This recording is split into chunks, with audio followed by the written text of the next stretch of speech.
नमस्कार। आज के व्याख्यान में आप सबका स्वागत है। आज के व्याख्यान का विषय है कार्यालयी हिंदी, जो कि बीए प्रथम वर्ष द्वितीय सेमेस्टर के सिलेबस का हिस्सा है। आज हम कार्यालयी हिंदी, उसके स्वरूप, उसकी विशेषताएं, उसके प्रयोग क्षेत्र आदि बिंदुओं पर बात करेंगे। उसके साथ साथ हिंदी भाषा के विविध प्रयोग क्षेत्रों पर भी बात करेंगे, क्योंकि किसी भी भाषा के विविध प्रयोग क्षेत्रों को जाने बिना हम उसके कार्यालयी स्वरूप पर बात नहीं कर सकते या आसानी से समझ नहीं सकते। इसलिए सबसे पहले हम हिंदी भाषा और उसके विविध प्रयोग क्षेत्रों के बारे में जानेंगे, जो कि किसी भी भाषा पर लागू होती है। कोई भी भाषा हो, उसके कई प्रयोग क्षेत्र होते हैं। भाषा मूलतः बहुआयामी चीज़ है, जिसका प्रयोग मनुष्य विविध उद्देश्यों के लिए करता है। जैसे अगर हम सामान्य शब्दों में कहें तो किसी भी भाषा के एक साथ कई रूप होते हैं। जैसे सबसे पहले कोई भी भाषा सामान्य बोलचाल की भाषा होती है, जो सामान्य रूप है किसी भी भाषा का, वो मूलतः आम बोलचाल की भाषा है। आम बोलचाल की भाषा से ऊपर उठकर थोड़ा सा मनुष्य उसको साहित्य की भाषा बनाता है, जब तो सृजनात्मक भाषा बनती है कोई भी आम भाषा। तो सृजनात्मक भाषा में आम भाषा से थोड़ा सा अलग अंतर आ जाता है।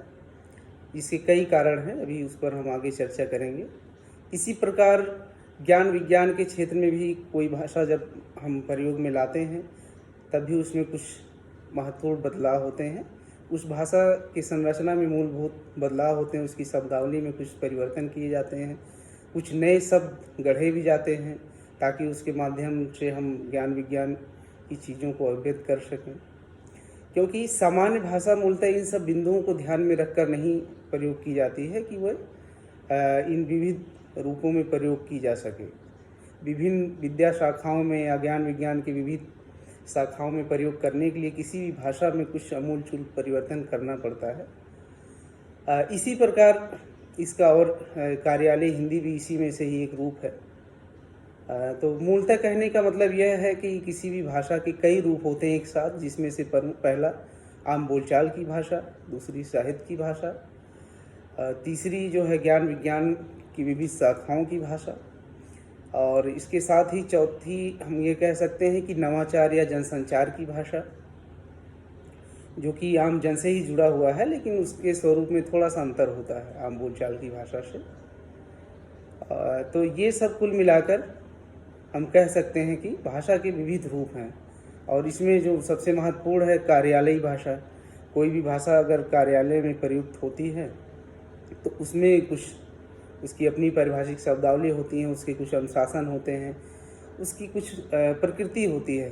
तो मूल रूप से हम उसी को ही जानेंगे, लेकिन उससे पहले हम ये जान लें कि जो कार्यालयी भाषा है वह साहित्यिक भाषा या आम बोलचाल की भाषा से कैसे अलग है। सबसे पहली चीज़ जो ज़रूरी है वह यह है कि कार्यालयी भाषा कहते किसे हैं। कार्यालयी भाषा को सामान्यतः अंग्रेजी में ऑफिशियल लैंग्वेज कहते हैं, यानी कि किसी भी, इसके संबंध में भी दो धारणाएं हैं। कुछ लोग यह मानते हैं कि कोई भी, चाहे वह निजी क्षेत्र हो चाहे सार्वजनिक क्षेत्र हो, किसी भी क्षेत्र में हम शासन में प्रयुक्त होने वाली या कहें कि अपने बातों को एक दूसरे तक पहुंचाने वाली भाषा को हम कार्यालयी भाषा कहते हैं। लेकिन जो मूल बात है वो यह है कि सरकारी कार्यालय, चाहे वह केंद्र सरकार के अधीन हो, चाहे राज्य सरकार के अधीन हो, या उसके अधीन किसी विभाग या मंत्रालयों के अधीन कोई भी कार्यालय हो, उसमें जो भाषा प्रयुक्त होती है उसे हम कार्यालयी भाषा कहते हैं। तो हिंदी के साथ भी ऐसे ही है। और हिंदी, कार्यालय हिंदी की जब हम बात करते हैं तो उसका एक पहलू राजभाषा से भी जुड़ा हुआ है, क्योंकि हिंदी जब कार्यालय में प्रयुक्त होती है, कार्यालयी भाषा बनती है, तो वह मूलतः उसका प्रमुख कारण राजभाषा ही है कि राजभाषा के रूप में हिंदी को स्वीकार किया गया 14 सितंबर 1949 में, जिसकी वजह से हम हिंदी जो है कार्यालयी भाषा बनती है, और उसके साथ अंग्रेजी भी सह भाषा के रूप में लगातार प्रयुक्त होते चली आ रही है। तो इन पहलुओं पर बात करने से पहले हम थोड़ी सी हिंदी पर बात करेंगे। जैसे जब हम कार्यालय हिंदी कहते हैं तो उसके लिए यानी कि एक हिंदी के एक विशेष रूप की बात करते हैं। तो हिंदी के विशेष रूप को जानने से पहले उसके व्यापक रूप को भी जानना जरूरी है, जिससे हम कार्यालयी हिंदी और सामान्य हिंदी में अंतर समझ सकें। सामान्य हिंदी हम जिसे बोलचाल की हिंदी कहते हैं, उसका अपना अलग रूप है। जैसे आप अलग अलग क्षेत्रों के व्यक्तियों से मिलेंगे तो देखेंगे वो सबकी हिंदी अलग अलग होती है। सबसे पहले आम जो धारणा है वर्तमान समय में, हम हिंदी का मतलब सिर्फ खड़ी बोली को ही समझते हैं कि खड़ी बोली ही हिंदी है, जो कि सचमुच इस समय हिंदी का पर्याय बन चुकी है। जबकि वास्तविकता यह है कि हिंदी की 5 उपभाषाएं हैं, जिसमें कुल लगभग 17 बोलियां हैं। 17 बोलियों को शामिल किया जाता है। इसमें पहला पश्चिमी हिंदी है, इसमें खड़ी बोली ब्रज भाषा बुंदेली कन्नौजी आदि शामिल हैं। दूसरा पूर्वी हिंदी है, जिसमें अवधी बघेली छत्तीसगढ़ी बोलियां शामिल हैं। तीसरा हम राजस्थानी हिंदी ले सकते हैं, जिसमें मारवाड़ी मेवाती मालवी बोलियां शामिल हैं। इसी प्रकार पहाड़ी हिंदी है, जिसमें कुमाऊनी गढ़वाली बोली शामिल है। इसी प्रकार बिहारी हिंदी भी है, जिसमें भोजपुरी मैथिली मगही बोलियां शामिल हैं। कहने का मतलब यह है कि हिंदी कई उपबोलियों का समूह है, लेकिन आधुनिक काल में मूलतः 19वीं शताब्दी में जब भाषाई राजनीति अपने जोर शोर से चली थी, जिसमें उर्दू और खड़ी बोली को लेकर विवाद चला, खड़ी बोली और ब्रजभाषा को लेकर विवाद चला, काफ़ी लंबा वो विवाद है। उसमें इस फलस्वरूप खड़ी बोली ही हिंदी का पर्याय बन जाती है। आधुनिक काल में खड़ी बोली ही कविता कहानी तमाम गतिविधियों की भाषा बन जाती है और उसकी सहायक बोलियां जो है हाशिए पर चली जाती हैं। कहने का मतलब यह है कि हिंदी जिसे हम कहते हैं वह दरअसल केवल एकमात्र बोली नहीं है जिसमें हम बातचीत करते हैं। यह एक खड़ी बोली, एक हिंदी की एक बोली मात्र थी, खड़ी बोली, जो मूलतः हिंदी का पर्याय बन जाती है अपने प्रयोग की व्यापकता के कारण। उससे पहले जो व्यापक काव्य भाषा थी मध्यकाल तक, ब्रज भाषा अवधी, वो हाशिए पर चली जाती हैं और खड़ी बोली ही हिंदी की पर्याय के रूप में उभरती है। तो मूल चीज़ हमें जानना जो है वो ज़रूरी है कि सामान्य भाषा क्या है और साहित्यिक भाषा क्या है और कार्यालयी भाषा क्या है हिंदी के संदर्भ में। तो सामान्य भाषा तो जिसमें हम बातचीत करते हैं, आमजन जिसमें बातचीत करते हैं, जिसको जो कि पूर्णतः अनौपचारिक होती है। जब हम आपस में बातचीत करते हैं जिस हिंदी में, उसमें यह ज़रूरी नहीं होता है कि वह औपचारिक हो और उसमें वाक्यगत प्रयोग में अशुद्धियाँ ना हो। बहुत सारी अशुद्धियाँ होती हैं, कई बार हम पूरे वाक्य को भी पूरा नहीं करते हैं। तो ये सामान्य बोलचाल की भाषा है, जिसका कोई एक निश्चित रूप स्थिर नहीं होता है। उसमें कई अलग अलग रूप होते हैं। उदाहरण के रूप में आप देखेंगे अभी कि भारत के अलग अलग हिस्सों के लोग जो हिंदी बोलते हैं, उनकी अपनी हिंदी की अलग अलग विशेषताएं हैं। कोई एक निश्चित रूप स्थिर नहीं किया जा सकता है। कहने का मतलब यह है कि वह पूरी तरह मानकीकृत नहीं होती है। उसमें लोकल टोन जिसे कहते हैं वो जरूर समाहित होती है। अब वो भौगोलिक विशेषता की वजह से भी है। भौगोलिक और सांस्कृतिक विशेषताओं के कारण भी वो बदलाव उसमें आते हैं। इसके साथ जो मूल अंतर समझना है वो सृजनात्मक भाषा या साहित्यिक हिंदी जिसे हम कहते हैं। साहित्यिक हिंदी और कार्यालयी हिंदी को हम आमने सामने रखकर मुझे लगता है समझेंगे तो आसानी से समझ सकेंगे, क्योंकि दोनों लगभग एक दूसरे के विपरीत हैं। अगर हमें अंतर दोनों में स्पष्ट करना हो तो दोनों को एक दूसरे के सामने रखकर देख सकते हैं। उदाहरण के तौर पर जिसे हम साहित्यिक हिंदी कहते हैं, वह दरअसल ऐसा नहीं है कि हिंदी कहीं अलग अलग, जो मैं हिंदी की रूप बता रहा हूँ, ये ऐसा नहीं कि कहीं अलग से आती हो। वो सामान्य हिंदी जो बोलचाल की भाषा, उसी के ही अलग अलग रूप होते हैं। जैसे साहित्यिक हिंदी जो है वह सामान्य जनभाषा से ही निकली है, लेकिन जो साहित्यकार होता है, कोई जब हिंदी साहित्यिक होती है तो वो किसी न किसी साहित्यकार कवि से होकर गुजरती है। तो जब हिंदी किसी साहित्यकार के पास जाती है, कोई भी भाषा किसी साहित्यकार के पास जाती है, तो वह उस भाषा को अपने अनुभव में पिरोता है। साथ में भाषा की अभिव्यंजन शक्ति बढ़ाने वाले तमाम तत्व हैं, जिसका प्रयोग करके वह भाषा की अभ्यंजन क्षमता बढ़ाता है कवि या रचनाकार, और इन उपकरणों के माध्यम से ही वह भाषा को सृजनात्मक बनाता है, उसको नया रूप देता है, जिससे सृजन क्या नवीनता आती है, सृजनशीलता आती है।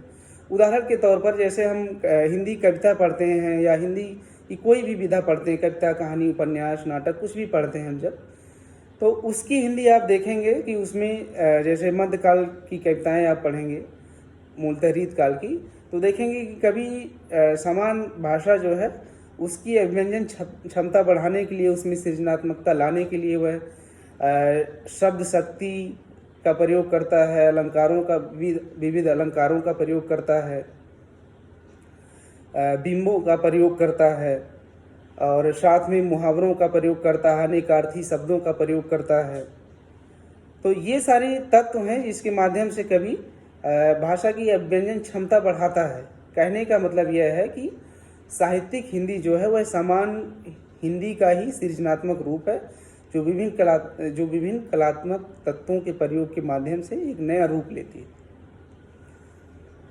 अब जब कार्यालयी हिंदी पर हम आते हैं, दो चीज़ों की बात किया मैंने, एक तो सामान्य हिंदी जो है, दूसरी साहित्यिक हिंदी या सृजनात्मक हिंदी, तीसरी कार्यालयी हिंदी हम लेते हैं। तो कार्यालयी हिंदी में मूल अंतर यह है, जैसे साहित्यिक हिंदी में क्या है कि उसमें जितनी ज़्यादा बहुअर्थी शब्दों का प्रयोग होगा, जितने ज़्यादा अलंकारिक शब्दों का प्रयोग होगा, जितना अधिक हम बिंब, प्रतीक, मिथकों का प्रयोग करेंगे, उतनी ही भाषा की अभ्यंजन क्षमता बढ़ती है और उतना ही उच्च कोटि का साहित्य माना जाता है। लेकिन कार्यालयी हिंदी क्या है, मूलतः दोनों के स्वभाव में ही अंतर है। कार्यालयी हिंदी में औपचारिकता जुड़ जाती है। कार्यालयी हिंदी जो है मूलतः औपचारिक होती है। कार्यालयी हिंदी में जो बातें हम कहते हैं मूलतः सूचनात्मक होती हैं, और साहित्यिक हिंदी जो है उसकी जो भाषा है उसमें सूचना महत्वपूर्ण नहीं है, अंदाजे बयां जो हम कहते हैं जिसे, वो ज़्यादा महत्वपूर्ण है। यानी कि जो बात हम कह रहे हैं उस बात के साथ साथ कलात्मकता महत्वपूर्ण है कि किस अंदाज में हम कह रहे हैं, उसके कहने का अंदाज क्या है, वो ज़्यादा ज़रूरी है। उदाहरण के तौर पर एक छोटा सा शेर का हम उदाहरण लेते हैं कि बन जाए अगर बात तो लोग कहते हैं क्या क्या, बन जाए अगर बात तो लोग कहते हैं क्या क्या, और बात बिगड़ जाए तो क्या क्या नहीं कहते। अब देखिए इसमें मूल बात जो है, बात ज़्यादा महत्वपूर्ण नहीं है, सामान्य सी बात है कि अगर कोई काम हम करते हैं, वो काम सफल हो जाता है तो लोग बहुत कुछ तारीफ़ करते हैं, बहुत ज़्यादा तारीफ़ करते हैं, सब साथ होते हैं। लेकिन अगर वही बात बिगड़ जाती है तो सब विपक्ष में आ जाते हैं। तो इसमें अंदाजे बयां जो है वो सामान्य कार्यालयी हिंदी से बिल्कुल अलग है। अब इसमें कवि कहने के साथ साथ जो बातें कह रहा है उसके साथ साथ उसकी कहने की शैली ज़्यादा महत्वपूर्ण है। कार्यालयी हिंदी में क्या होता है कि ये पूर्णतः औपचारिक हिंदी होती है, इसलिए इसमें इस कलात्मकता की गुंजाइश नहीं होती है। इसमें ऐसे शब्दों का ही प्रयोग किया जाता है जिनके अर्थ निश्चित किए जाते हैं। अर्थ निश्चित होने के कारण ही अधिकतर पारिभाषिक शब्दों का प्रयोग होता है। आप सरकारी क्षेत्र के अलग अलग कार्यालयों को देखेंगे, अलग अलग विभागों को देखेंगे, तो सभी विभागों के शब्द निश्चित होते हैं, उनकी शब्दावली पारिभाषिक शब्दावली होती हैं जिसका निश्चित अर्थ होता है। और हमेशा किसी भी कार्यालय में जो हिंदी प्रयुक्त होती है उसमें बहुअर्थी शब्दों से हमेशा बचा जाता है, उसमें बहुअर्थी शब्द या अलंकारिक शब्द का प्रयोग वर्जित होता है।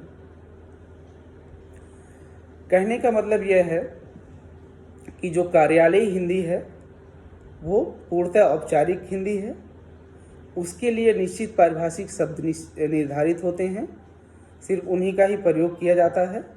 उनसे इतर साहित्य की तरह सृजनात्मक शब्दों का या वाक्यों का प्रयोग नहीं होता है। वाक्य में स्पष्टता होती है। किसी भी कार्यालयी हिंदी में हम देखेंगे कि उसमें कोई भी वाक्य लिखी गई है तो वो पूर्णतः स्पष्ट होती है, और वर्णनीयता का ध्यान रखा जाता है कि उसमें वर्णन वाली शैली होती है कि कोई बात हम कहते हैं तो उस वाक्य के सही गलत का हम निर्धारण कर सकते हैं। जबकि सृजनात्मक हिंदी में किसी वाक्य का इस तरह से निर्धारण कर पाना बहुत मुश्किल होता है, या कि नहीं के बराबर होता है कि हम वो बात सही है या गलत है, या वो तथ्य सही है या गलत है, इसका निर्धारण नहीं कर सकते। लेकिन जो कार्यालयी हिंदी है, उसके किसी भी वाक्य के बारे में सत्यता असत्यता का हम निर्णय कर सकते हैं। कार्यालयी हिंदी के और जो विशेषताएं हैं, उसमें जैसे निर्वैयक्तिकता होती है। कोई भी ऑफिस, सामान्य सी बात है कि जो सरकारी कार्यालय होते हैं वो किसी निजी व्यक्ति के अधीन नहीं होते हैं, वो पूरी व्यवस्था के अधीन होते हैं। सार्वजनिक सूचनाओं या सार्वजनिक विज्ञप्तियों के लिए होते हैं। जो भी बात कार्य उसमें होते हैं वो सार्वजनिक लोगों के लिए होती हैं। सार्वजनिकता का ध्यान रखा जाता है, इसलिए उसमें निर्वैयक्तिकता को जो है ध्यान में रखता है प्रयोगकर्ता। वैयक्तिक बातें उसमें नहीं कह सकते हैं हम। साथ में मैंने बताया कि तथ्यों में संपूर्णता और स्पष्टता होती है, और सूचनात्मकता होती है कि कोई बात उसमें जो कही जा रही है उससे कोई ना कोई सूचना निकलती है। और औपचारिक तो सबसे बड़ी गुण है उसकी कि औपचारिक होनी चाहिए। अलंकारों का प्रयोग वर्जित होता है उसमें। साथ में इसमें कृत्रिमता भी होती है, क्योंकि यह मूलतः जो है बिल्कुल औपचारिक होने के कारण इसमें कृत्रिमता आ जाती है, क्योंकि इसमें हमारे व्यक्तिगत भाव अनुभव ये सब हम लिख नहीं सकते हैं।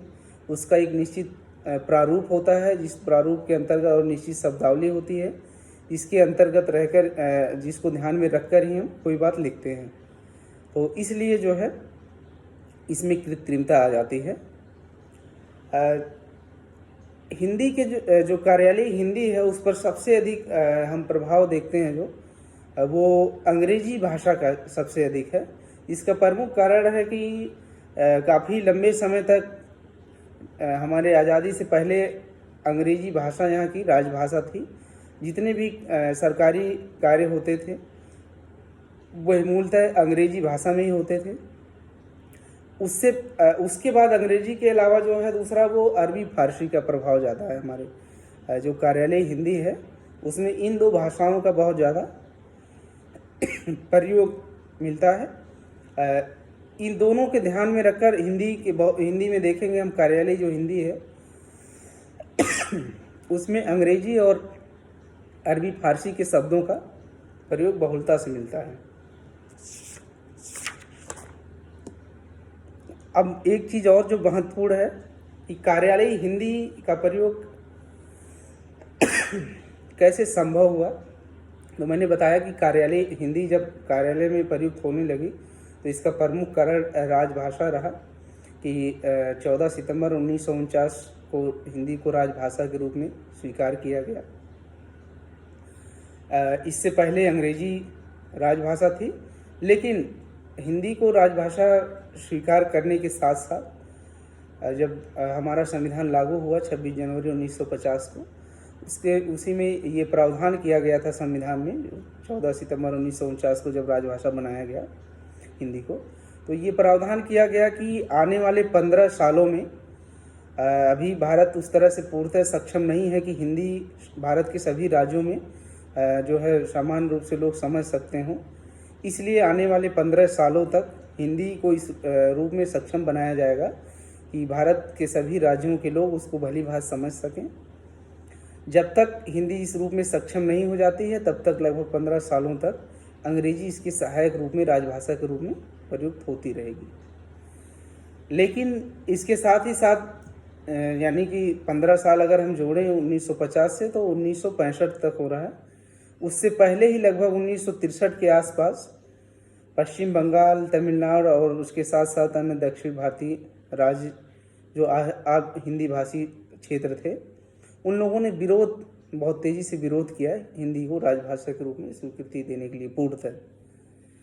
इसके लिए 1963 में फिर से राजभाषा अधिनियम लाया गया और इस प्रावधान में कुछ संशोधन किया गया, जिसके साथ साथ देखेंगे इसी में कई अधिनियम आए आगे चलकर। फिर इसमें त्रिभाषा का फार्मूला लागू किया गया कि हम भारत के सभी राज्यों को 3 वर्गों में विभाजित करेंगे, जिसमें पहला पूर्णतः हिंदी भाषी क्षेत्र, दूसरा जहाँ पर हिंदी लोग समझ सकते हैं लेकिन पूरी तरह से नहीं समझते हों, लिख पढ़ नहीं सकते लेकिन समझते हैं कुछ कुछ, तीसरा हिंदी भाषी क्षेत्र, जिसमें दक्षिण भारतीय राज्य और पूर्वोत्तर के कुछ राज्य, जहाँ के लोग हिंदी नहीं समझ पाते हैं। तो इन तीनों वर्गों के विभाजन का मूल कारण यही था कि जो भी सरकारी काम काज होंगे वो इनके हिसाब से भाषाई नीति लागू की जाएगी। जैसे शिक्षा के रूप में ये कहा गया कि जो हिंदी भाषी क्षेत्र हैं वो हिंदी अंग्रेजी के साथ साथ किसी तीसरे हिंदी भाषी क्षेत्र की बोली को भी सीखेंगे, भाषा को भी सीखेंगे। इसी प्रकार जो हिंदी भाषी क्षेत्र के लोग हैं वो अपनी क्षेत्रीय बोली और अंग्रेजी के साथ साथ हिंदी भाषा अनिवार्य रूप से सीखेंगे। तो ये प्रावधान किए गए। इसके साथ साथ संविधान के अनुच्छेद 343 से लेकर 351 तक भी राजभाषा से संबंधित तमाम उपबंध किए गए, जिसके फलस्वरूप हिंदी को कार्यालय हिंदी के रूप में लागू किया गया। तो कार्यालय हिंदी के अगर क्षेत्र की बात हम करें, कहने का तात्पर्य यह है कि कार्यालय हिंदी का प्रयोग मूलतः राजभाषा की वजह से किया गया और राजभाषा अधिनियम के अंतर्गत तमाम प्रावधान करने के फलस्वरूप ही कार्यालय हिंदी का प्रयोग बढ़ा। और भारत सरकार के वैज्ञानिक और तकनीकी शब्दावली आयोग ने हिंदी भाषा के तमाम पारिभाषिक शब्द गढ़े, जो कार्यालय हिंदी से संबंधित तमाम पारिभाषिक शब्द थे, विभिन्न विभागों से संबंधित, विभिन्न मंत्रालयों से संबंधित। तो उसका काम भारत सरकार ने लिया कि हम हिंदी को इस रूप में सक्षम करेंगे ताकि वो किसी भी कार्यालय में या किसी भी विभाग में अपनी बात पूरी तरह से कहने के लिए सक्षम हो सके। तो आज के व्याख्यान को यहीं पर समाप्त करते हैं। अगले व्याख्यान में हम पारिभाषिक शब्दावली पर थोड़ी सी बात करेंगे, जो कि इसी कार्यालय हिंदी से ही संबंधित है, क्योंकि कार्यालय हिंदी में हम देखेंगे कि बहुत सारे पारिभाषिक शब्द हैं जो कुछ हिंदी के अपने शब्द हैं जो उपसर्ग प्रत्ययों को मिलाकर बने हैं, संस्कृत के उपसर्ग प्रत्ययों को मिलाकर, साथ में कुछ अंग्रेजी के शब्दों का अनुवाद किया गया है। तो इस प्रकार से जो पारिभाषिक शब्द हैं वो भी कहीं ना कहीं कार्यालय हिंदी से जुड़ते हैं, इसलिए अगले व्याख्यान में हम पारिभाषिक शब्दावली पर चर्चा करेंगे।